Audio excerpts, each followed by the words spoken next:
তামিমের সাথে বিসিবির জারি কথা হোক না কেন, সেই কথোপকথনের পরে তামিম উত্তেজিত হয়ে আমি দলে থাকতে চাই না এই কথাটা যখন তামিম বলেছে, তখন সেই জিনিসটাও আমার কাছে মনে হয়েছে যে সেই জিনিসটা আরেকটু স্লো যাওয়া উচিত ছিল। কি জন্য?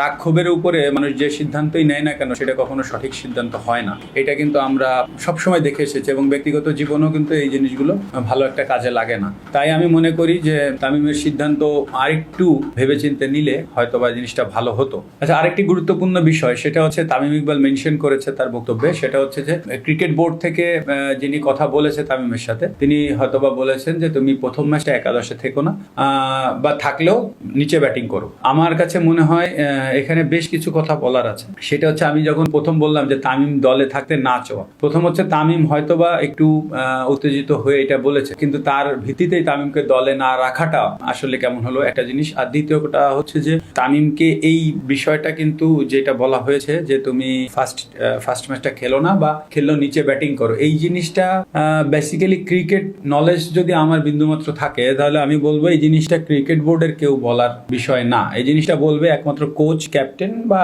সিলেক্টর যিনি যাবেন টিমের সাথে। মূল কথা হচ্ছে টিম ম্যানেজমেন্ট বলবে।